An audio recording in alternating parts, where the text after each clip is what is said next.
позапрошлом веке, в 1896 году, в дворянской семье, имеющей французские корни, в Петербурге появился на свет замечательный человек – Лев Сергеевич Термен. В 1989 году зимой Лев Сергеевич сказал: вот у вас тут приближается день рождения, хотите, я вам подарю Терменвокс? Конечно, согласен, но при одном условии. Он так удивленно на меня посмотрел и говорю: я достану видеокамеру и буду вас снимать. Как вы его делаете, как настраиваете? А сам про себя тут же решил, что в перерывах-то я уж его выведу на самые главные моменты его жизни. Выдающиеся личности 20 века с ним дружили, он с ними так или иначе контактировал. И я думаю, что зрителям нашего небольшого фильма будет интересно услышать об этом рассказ самого Термена. А кто вас на защиту Иоффе пригласил? Там были мои двоюродные братья, Несурх. Иоффе тогда я был тоже на первой защите его диссертации. Это еще до Первой мировой войны, да? Да, это было до Первой мировой войны. Потом работал еще в детском селе. Я был заведующим передатчиком. После этого, когда передатчик был взорван, был звонок Иоффе, который помнил, говорил, что он помнит обо мне, знает о моей работе. И чтобы, значит, вот я поработал в его институте, как заведующий лабораторией. И некоторые вещи связаны были с астрономией, некоторые были связаны с физикой, а некоторые связаны были с разными вопросами по биологии, физиологии. Я занимался тоже исследованием микромира, и главным образом с помощью рентгеновых лучей рассматривали разного рода конструкции микрокристаллов и так далее. Это было очень существенно. Одной из моих помощниц была дочка одного известного физика, которая работала, значит, со мной по исследованию микромира. Там получилось, что она заболела воспалением легких, и она умерла. Я решил, что, значит, моей целью является, чтобы смерти никакой не было, что смерть – это чисто религиозное представление, что на самом деле опять можно сделать, скажем, если я медленно сейчас заморозить, то после и похоронить в вечной мерзлоте. И также потом заняться вот этим вопросом относительно восстановления клеток, восстановления всего, восстановления жизни после этого.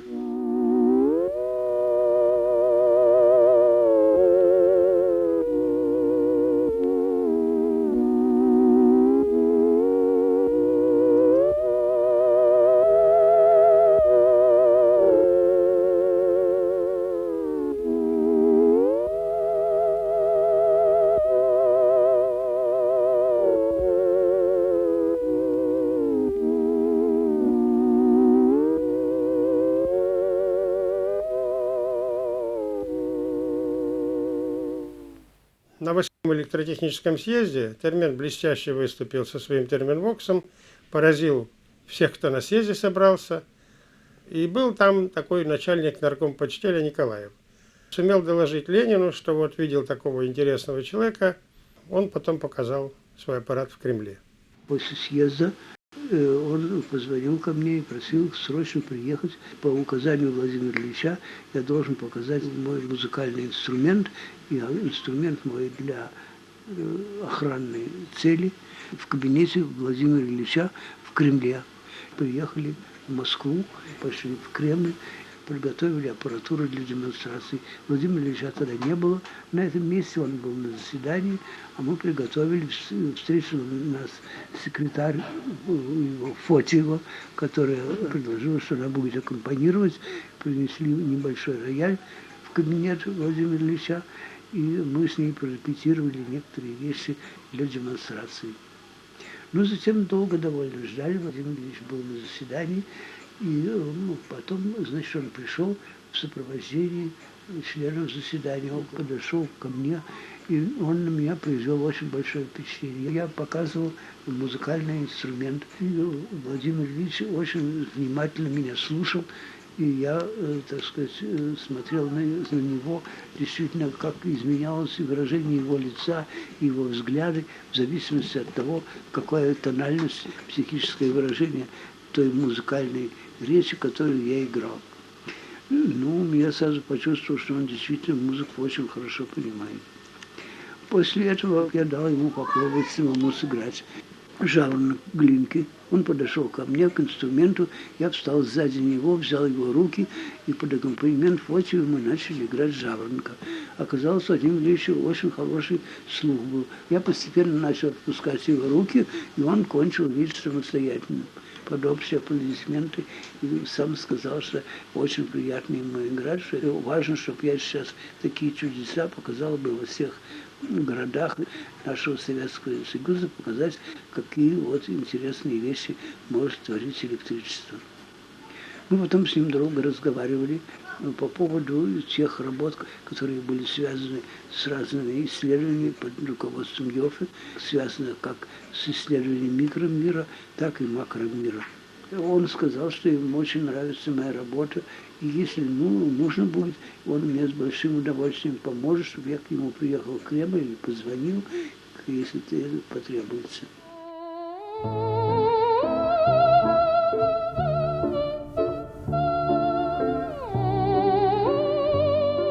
В 1927 году наша страна впервые участвовала в зарубежной выставке. В Германии была выставка всемирная, и туда, естественно, послали Термена с его терменбоксом. Впервые в мире был инструмент музыкальный, который не нужно прикладывать никаких физических усилий, не прикасаться к нему. Термен еще и сопровождал светом свои выступления. Специальные световые приборы. Выставка закончилась, все разъехались, а Термен поехал по Германии с гастролями.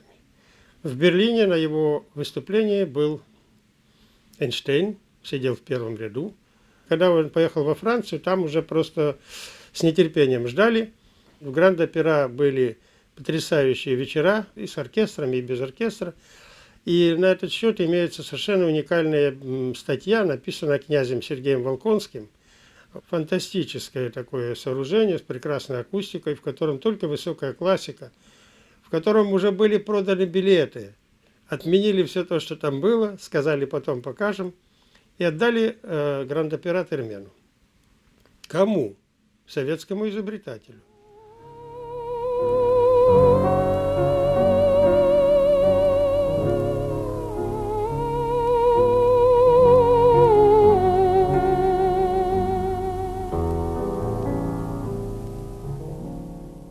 И там было после концерта со мной очень много народу беседовали. Некоторые из них, которые потом приехали в Америку, там я уже познакомился с ними, и как с Эйнштейном я познакомился, он пришел ко мне, и там вспомнил, что я действительно с ним в Германии уже познакомился после своего концерта. Он интересовался связью музыкой с геометрическими картинами и геометрическими всякими фигурами. Он просил меня дать ему место у себя в студии, в моей студии, для вот такой разработки связи музыки с геометрическими фигурами. С Эйнштейном вместе. Вы на терменбоксе, он на скрипке. Не пробовали? Нет. Такого не было, да? Нет. Соколский очень интересовался моим музыкальным инструментом, применение его для оркестра. Я получил от него заказ сделать специальные инструменты, в основном более низкого басового типа и так далее, для применения в оркестре. И так было сделано, и эти самые инструменты применялись, и было очень интересно, самое понятно. Ну, Чарли Чаплин у меня бывал, в студии приходили, где многие, так сказать, приходили, там разговаривал, он интересовался тоже изготовлением для него инструментов, которые он хотел ехать в Индию, и там эти инструменты показывать, и там сказал, что интересуется этим. А вы Чарли Чаплину 2 инструмента сделали, да? Это вы лично делали или в вашей лаборатории сделали? Нет, у меня в лаборатории была большая студия, большая мастерская, и все это было сделано. Были в это время выпущены американскими фирмами инструменты, 2000 инструментов делали. Но я делал инструменты более, так сказать, по специальному заказу, некоторые более расширенными, с диапазоном и тембрами, все, которые выпускались. 2000 инструментов было выпущено. Одна фирма, General Electric, другая Westinghouse, выпущены как раз по 1000 штук. Приезжал ко мне из России, тогда приехал со своими сотрудниками, кинорежиссер Эйзенштейн. Мгм. Так вы с Эйзенштейном в Америке познакомились, да? И вот он ко мне пришел в студию, и я ему показывал вот этот танцевальный инструмент терпситон, который у меня был. Ученики там мои показали ему, как танцуют группы. Ему очень понравилось, и он хотел со мной, заключил, так сказать, со мной такую договоренность. Но он просил, чтобы первое выступление было в Советском Союзе.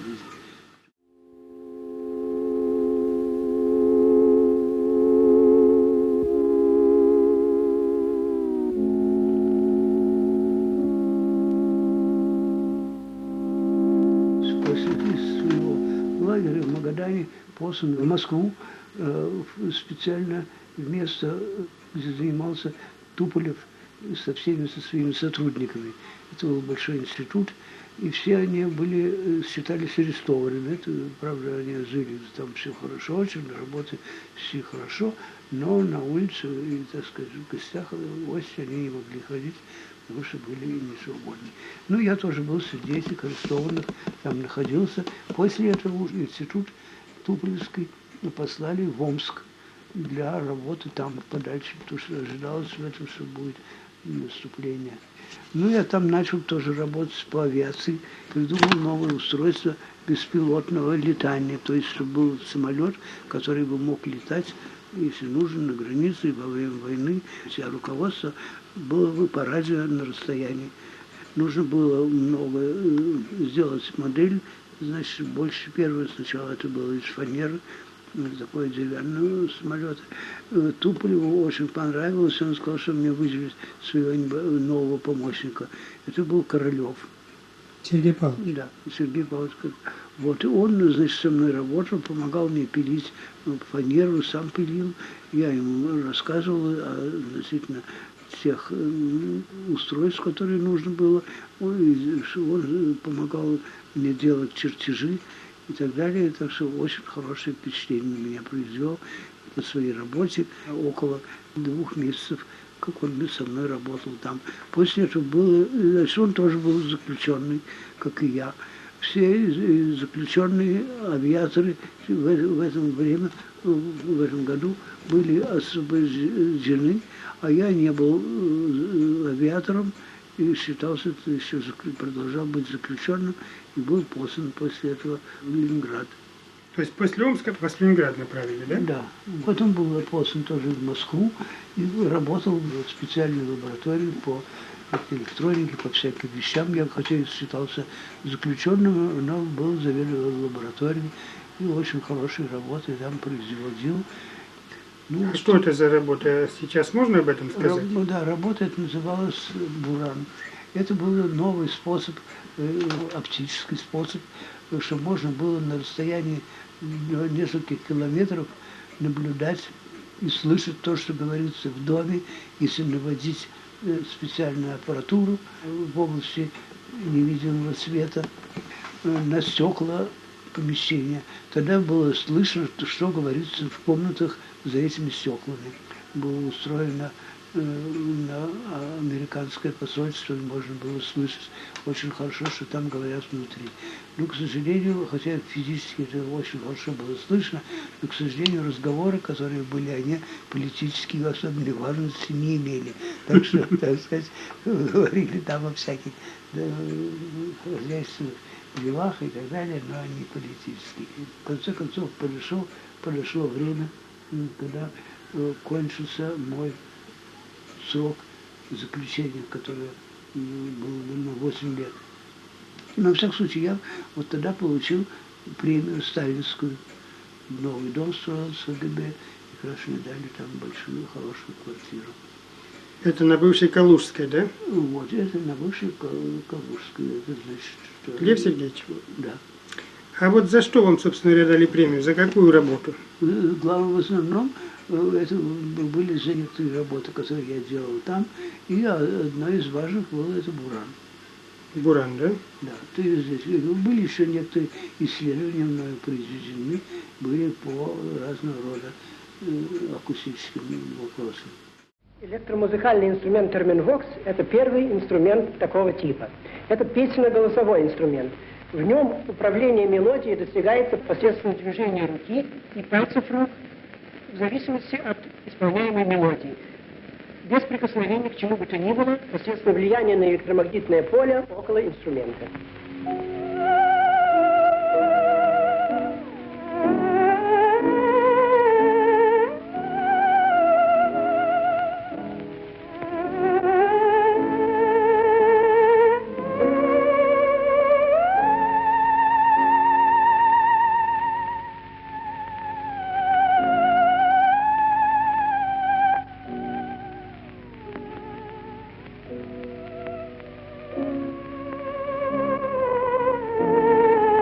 Потом давали большое количество заданий, главным образом по исследованию секретной литературы и документов, которые присылаются за границей.